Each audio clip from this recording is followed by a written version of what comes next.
ഒരു ശാന്തമായൊരു രാത്രിയിൽ കുറെ കള്ളന്മാർ രാമുചേട്ടന്റെ തെങ്ങിൻ തോട്ടത്തിലേക്ക് ആയുധങ്ങളുമായി കയറി. കള്ളൻ പാച്ചുവും അവന്റെ കൂട്ടരുമാണ് കയറിയത്. കള്ളൻ പാച്ചുവും അവന്റെ കൂട്ടരും അതിഭീകരരായ തേങ്ങാമോഷ്ടാക്കളാണ്. അവരവിടെ കയറി തേങ്ങയിടാൻ തുടങ്ങി.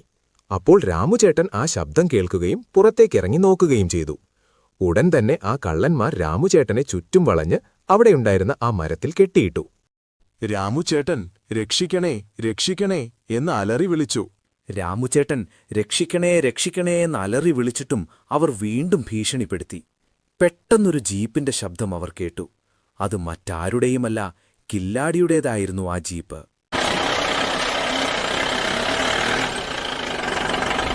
ജീപ്പ് മാത്രമേ അവിടെ ഉണ്ടായിരുന്നുള്ളൂ. അതിൽ കില്ലാടി ഉണ്ടായിരുന്നില്ല. കില്ലാടിയില്ലെന്ന് അവർ മനസ്സിലാക്കിയതോടെ കില്ലാടി ഞങ്ങളെ പേടിച്ച് നാട് വിട്ടു കാണും എന്നു പറഞ്ഞ് അവർ പരിഹസിച്ച് അട്ടഹസിച്ച് ചിരിക്കാൻ തുടങ്ങി. പെട്ടെന്നൊരു ഇടിമുഴക്കവും മിന്നലുമുണ്ടായി.